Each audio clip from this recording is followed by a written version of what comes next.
High বন্ধুরা, আমরা এখন গঙ্গাসাগরের দিকে যাচ্ছি। তো তার জন্য নদী পার হচ্ছি ভেসেলের মাধ্যমে।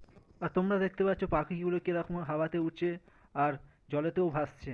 আর এই পাখিগুলো তো আমি চিনি না, কারণ আমাদের ওখানে এসব পাখি দেখা যায় না। আমিও এই ফার্স্ট টাইম লাইফে এইরকম পাখি দেখছি, আর খুব সুন্দরই লাগছে। আর এখানে যারা তীর্থযাত্রীরা যাচ্ছিল, তো তাদেরকে নানা ধরনের জিনিস খেতে দিচ্ছিল, আর তারা সুন্দরভাবে খাচ্ছিল। আর আমাদের বোটে যারা আছে তারা এই জিনিসটা দেখে খুবই এনজয় করছে। আমরা বাড়ি থেকে বেরিয়েছিলাম একদম সকাল 6টা নাগাদ। বাসে করে এসেছিলাম, তারপরে জেটিঘাট পর্যন্ত বাসে আসার পরে কিছু হেঁটে তারপরে জেটিঘাটে আসতে হলো। তারপরে ওখান থেকে এই ভেসেলের মাধ্যমে আমরা ওই দ্বীপে মতলব গঙ্গাসাগরের দিকে যাচ্ছি।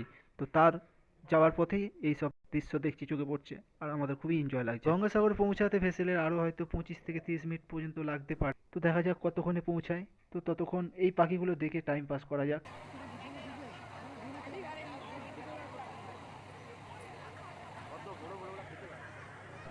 তো গঙ্গাসাগরের মেলা এখন চলছে, তো সেই জন্য তীর্থযাত্রীরা এখন পুরো রমরমিয়ে আসছে। তো পুরো একদম ভেসেল ফুল ছিল, দেখতেই পাচ্ছ তোমরা সেটা। ভেসেলে ওঠার জন্য লম্বা লাইন হয়ে এন্ট্রি করতে হয়েছিল, তো তার জন্য অনেকটা সময় লেগে গেছে। তো তার জন্য অনেকটা টায়ার্ড সকলেই। আর কিছুদিন ধরেই বেশ ভালোই ঠান্ডা পড়ছে। তো সেই জন্যে আমরা তো নদীর মধ্যেই আছি, তো সেই জন্যে ঠান্ডাটা আরও প্রচণ্ড পরিমাণে বেড়ে গেছে। তো আজকের ভিডিওটা এই পর্যন্তই, সবাই ভালো থাকবেন।